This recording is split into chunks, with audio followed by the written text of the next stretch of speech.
thank you for this challenging invitation. I've been told firmly that we have only 30 minutes. And I've also been told that I should not monologue my way through the 30 minutes. In other words, that bit of Q&A would be very welcome. I know we have another session later where more Q&A can be indulged in, but I hope to be short enough to allow some interactions. Now, before I go through the slides as quickly as I can, transforming them into a movie, pausing for a moment.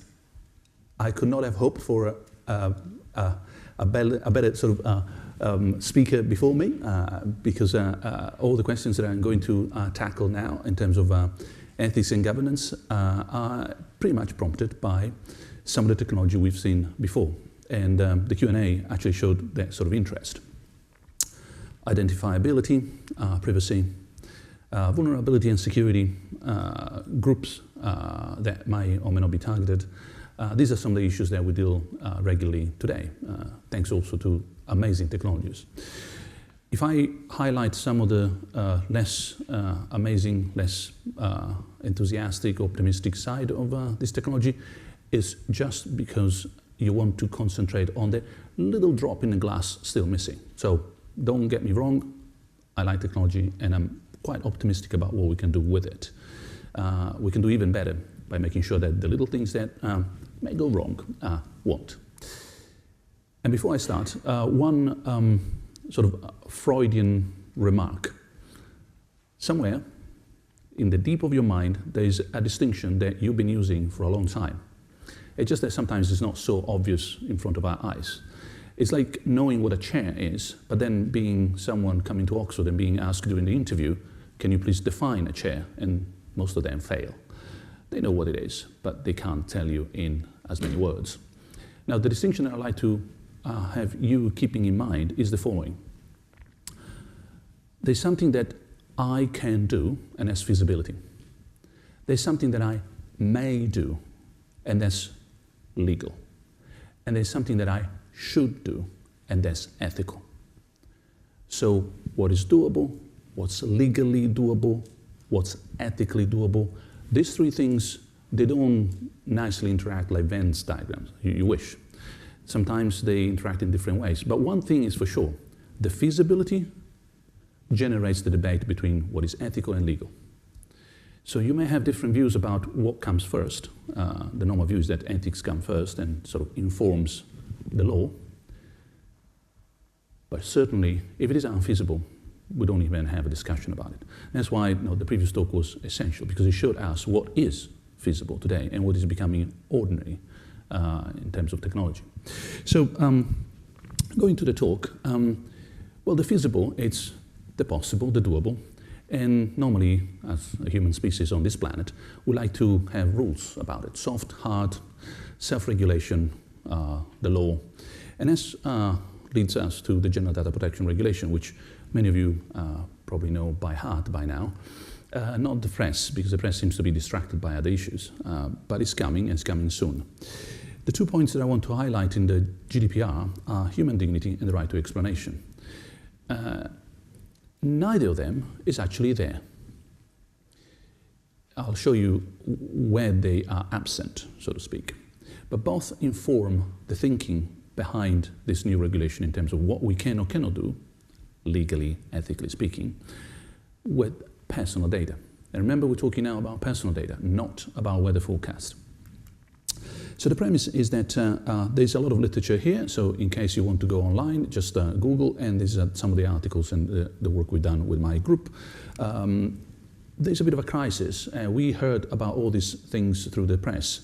Snowden, the tension between freedom of expression, information and security. Apple, FBI, the tension between security and privacy. Right to be forgotten, the tension between privacy and freedom of expression. Or no, Facebook and Trump, the tension between self-determination and freedom of expression. You can keep going. In other words, what lies behind is a bit of a transformation in the foundations of our legal system or ethical system. We've been using human rights as a non-structured platform. Think of human rights all on the same line. And we've discovered that the digital space cyberspace, infosphere, whatever you want to call it. It's like having a party where you thought that all your friends would be friends with each other. They hate each other. They only like you. No. But among them, they don't get along. And now that's the FBI, the right to be forgotten, etc. So all these human rights, which we have inherited from the Enlightenment, have now come to a lot of tension among themselves. So we need to resolve that particular crisis. One way of doing that, one way of looking at the digital environment and the GDPR is an attempt to make sure that these friends don't fight with each other that much. In other words, giving a framework at the European level, the EU level, so that what we do with data, when it comes to personal data, it's kind of uniform and harmonized. Kind of, because there are lots of gray areas, as I will show you in a moment. And here are the 2 points that I want to stress to begin with: privacy and human dignity. Now, the GDPR was approved in April 2016, and we were given 2 years, so it's coming, to adopt it, not adapt it. It's a regulation, and therefore that's what European states, EU members, will simply inherit from Europe. Funny enough, the expression human dignity is virtually absent throughout the whole text. If you do a search, it appears only once in Article 88, and is rather, a rather marginal reference, almost accidental in terms of working place condition and so on. However, if you look at the GDPR from the lens of human dignity, this is what happens. You get a sense of everything else, including privacy and data protection, as something based directly, first order, on the protection of human dignity. Not indirectly, as if there were like a branch and then you were grafting that particular branch. So think of a tree, the trunk. The GDPR suggests that that trunk is the human dignity, and the data protection goes straight into it, as opposed to through other things, for example, economic means, for example, property ownership. So in this case, if you look at the legislation, it treats my data more like the data that constitute who I am, like my hand, my lungs, as opposed to my, as in my car, my shoes. Something that I possess and therefore I can sell if I want to. So you look at that particular perspective, and all of a sudden you realize that the whole thing about privacy is being kicked down the road in terms of human dignity. But if you have no idea about what human dignity is, well, you're not much better off, are you? So data protection is about privacy, privacy is about human dignity, where someone at some point has to tell me what are we talking about.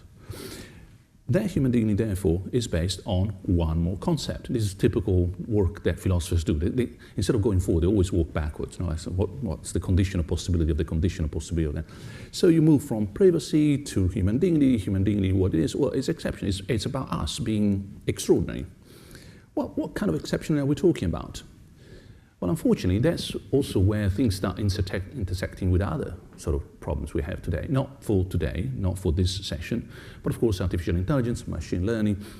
Agents are there that we build, but they are able to treat data often better than us, faster than us. So all those things that we thought were special about ourselves, self-determination, self-regulation, learning in the sort of computer science sense, rule changing, adaptability, smart tasking. Well, you know that even the iPhone I just turned off is almost there, and certainly a lot of stuff that I interact with when I go to see people at DeepMind around the corner, it's better than us. So human exceptionalism is not exactly there.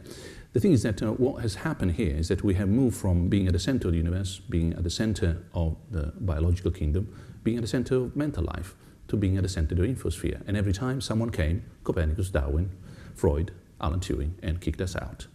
So we're not at that center at all. What happens is that we have a kind of eccentric view about us. And this is an Italian hero, so I don't have to bother you with this. But it's the guy who wrote the Manifesto of the Renaissance, that oration on our dignity. And that dignity says, well, we're neither angels nor robots, basically. Didn't use robots, of course. So we are halfway there, a bit undetermined. And the sort of ethics that we're talking about is more like a traveler's ethics. You are in the hands of your host. You have a right to protection and hospitality, but you're also master of your own journeys. And therefore you have to keep your identity and choices open. And that's openness that is leading us to the next topic, automatic decision. Any technology that sort of manipulates such openness, remember, you are being sort of targeted, perhaps you've been put in a box, profiled, or been monitored 24/7, perhaps by one of those drones around. Well, that risk of dehumanizing us, putting us in a sort of fixed role, and once a cat lover, forever a cat lover. Don't change for dogs, because you will still get the advertisement for the cats. So this human dignity becomes, if I skip this, looking at this, it becomes a matter of being a bit of on both sides. You are both a traveler, a host, and a guest. In other words, you keep your development open in front of you. And the caring stewardship is what we are seeing in the GDPR being between the lines highlighted. What about the right to explanation? And I keep looking at the watch. We're doing quite all right. So if this is essentially the quote-unquote philosophy behind the GDPR, an openness of the individual, a defense of the exceptionalism of that openness as something that is absent as opposed to something extra cool. You're not at the center of anything, you are around everything. And the idea that privacy is therefore to be defended as something that has got to do with your personal identity, not with your personal property. You should see the distinction. Well, what about automatic decisions when I come to apply for a mortgage in the usual bank example? But what do we expect by these other agents? Remember, we were sort of kicked out of the centrality of this universe in a variety of versions by new agents that do things better than us. They park the car better than us, they play chess better than us, and so on. Well, when they make decisions about us, not instead of us, for us, but on ourselves, these are the three things that we expect. And this, again, is the European discussion as we speak. They should be fair, they should be accountable, and they should be transparent. Mind that is quite funny, we don't expect that from bureaucracy. Hardly ever you go to an office and say, well, where's the accountable and transparent procedure here? But we do expect that from our artifacts, not least because they are, as we heard before, taking over bigger and more significant chunks of our activities.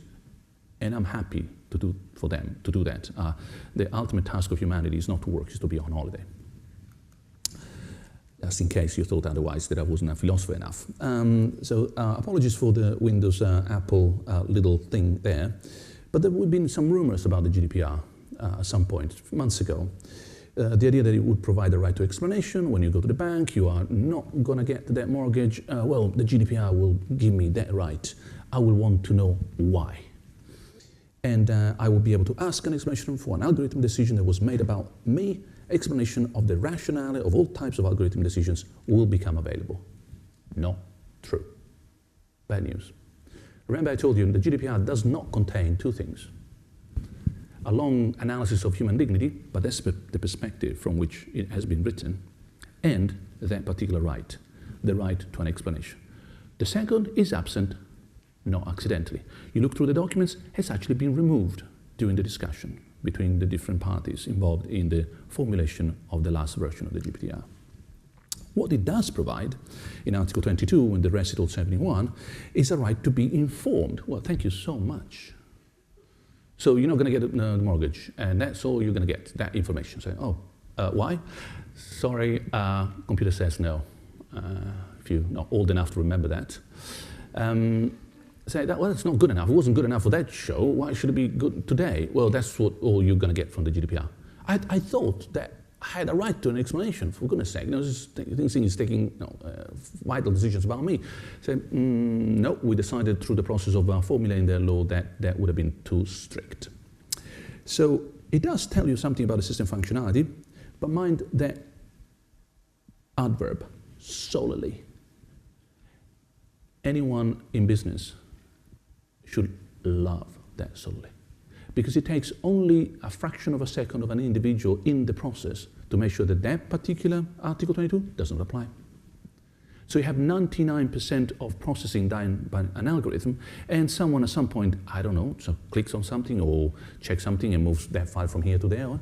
There's a little bit of extra, and the solely, and it's a technical word, by the way, doesn't apply, and therefore, forget even about any right to be informed. It just, you don't even have access to the ultimate reason why that mortgage didn't happen. Or it could be something else. It could be no particular medical treatment, some kind of insurance, you name it. So no explanation about the rationale of any individual decision. What are solutions in front of us? And I'm coming to an end and with some time for discussions. First of all, let's step back into the feasible, the legally okay, what I may do, and the ethically okay, what I should do. Remember that the two sometimes are not hand in hand. Forget about the feasible, that's what we build on. But what I may do legally and what I should do ethically, often in human history, have been in conflict. The easy ethics, the ethics that I think we all practice in this room, is the ethics that is constrained by compliance. And by the way, I do advise a lot of companies, the Google, Microsoft, IBM, Tencent, and that's all they care about. And that's fair. Rule of the game, compliance. How can I do the right thing within that sort of constraint? But sometimes the hard, the difficult ethics is the one that challenges the rules. Is Trump thinking that some rules should go in terms of who travels where? Someone says, well, that's not right. It's not that it's not right legally. It's not right ethically. And that's where ethics actually makes the legal system move forward, modify its own rules. So the interplay between the soft, easy ethics within compliance and the hard, difficult ethics, the one that challenges compliance to make things move forward, that's something that we have here. So future jurisprudence will define exactly the scope of your right to an explanation, everyone's right to an explanation when more and more automatic decisions will be taken. Will it be legally required or will it be ethically desired? In other words, are we going to see cases where, say, a big company will finally say, look, no, I don't have to create a whole building with 35 lawyers there to handle all the explanation required by my decisions. And someone say, well, I don't like that. I say, well, let's go to court. Well, the court will decide. Strictly speaking, the GDPR does not mandate that particular decision. Are we going to see an AI watchdog in case of complaints? As you know, the House of Commons has recommended the creation of two entities. One, a sort of council for data ethics. The other one, some kind of body, AI watchdog, for problems like this. Unfortunately, they haven't quite decided whether there should be a single one, interact with each other, be independent from each other. So you can see they're really brewing a mess here. And anyone who knows anything about what we're talking today knows that keeping the two separate is insane. The ethics of artificial intelligence, independent and going in different directions, sometimes unrelated to the ethics of data. Haven't we quite understood that software data and software, they go hand in hand. So we need to put some pressure on the politicians to make sure that they don't make that particular mistake. Are we going to see a regulatory body, some way of auditing algorithms? Well, that's one of the recommendations that we certainly have made. We have been sort of heard, whether we have not been listened to by the European Commission, that's another story. It means that what's happening there gets somewhat assessed, and we might spend more time in the next 10 minutes or so in Q&A to discuss what that means. I'm sure there are enough computer scientists here to have a full disagreement about whether algorithms as we know them today, in other words, the neural networks that were also shown by the previous presentation, are subject to a full explanation of the kind that the old AI, the more kind of logic-based sort of lines of code, etc., instruction and so forth, was. But certainly we go in that direction. Are we going to see some certification of all seals, whereby, well, you do all this work and it finally says, this piece of AI, this algorithm, it's fine. A bit like when I go to Sainsbury and buy some kind of chicken that seems to be very happy to roam around. So that seal of approval. Say, okay, I want to buy, as my wife and I say, I want to buy happy chicken. So I want to buy happy AI, so the good AI, the AI that goes in the right direction. Mind that all this is discussed with Google, with Microsoft, with Facebook, with the Partnership for AI, where I also do quite a lot of advisory work. is discussed by, well, at least when the government has a span of attention that is not dedicated to internal fights, also within our country. Is also discussed extensively at the European Commission. Finally, are we going to see, remember, a fragmentation of, once again, legislation? We had the GDPR, and we had hopes for the GDPR to be this unifying framework, especially for American companies. So finally I go to Europe and I don't have to talk to 27 privacy authorities. Doesn't look that way. The best discussion, and that's another hat that I'm wearing in a different context, as the ethics advisor for the EDPS, the European Data Protection Supervisor, which is part of the European Commission, for the ethical framework that we are building around the GDPR. So in that role, I can tell you that there are two positions here. One, the problem is the same, but one sees the glass half full, the other one the other way around. One will tell you fragmentation, the other one will tell you, no, there will be a robust competition between different legislations. Well, that's pretty much the same, isn't it? In other words, you will go to more Scandinavian countries, and the GDPR will be way more relaxed about how you have to use your personal data, human dignity, and how much maybe you need in terms of explanation. You will go further south, perhaps more German, perhaps more Mediterranean, and there will be other positions way less sort of flexible, let's say. So we might see the coming back of more interpretative state-level interpretation of what we are enjoying as a GDPR. Quickly now, we are informational organisms. Our lives and identities are informational these days. There are many ways of describing human beings, but that's one of them. As a kid, I was told that I was basically 90% water. Well, yeah, that's true too. So don't get me wrong, we're not just informational organisms, but we are also, especially today, understand ourselves as informational organisms. The protection of privacy is the protection of personal identity, not of personal property, but of who you are, who I am. And in that sense, zero privacy, that pins down an open life, remember, the ethics of a traveler, onto the mounting board of a profile. And that's not exactly what the butterfly enjoys most. Zero privacy, therefore, is dehumanizing, is what you get in a concentration camp. Now, without exaggeration, without overstating the point, you can see that doing too much of zero privacy, no matter what Facebook says, that's not a good idea. There is a balance there that we need to strike. And privacy must be defended as part of human dignity, as we saw at the beginning. The point is that we're also fragile. We're also very malleable, adaptable, and therefore that human dignity should also be protected nicely, without undermining business, without undermining innovation, but with an eye to who we want to be and what society we want to build when it comes to automatization. Basically, automatic decisions about ourselves. We should be in charge. We shouldn't be told, no, computer says no. Thank you.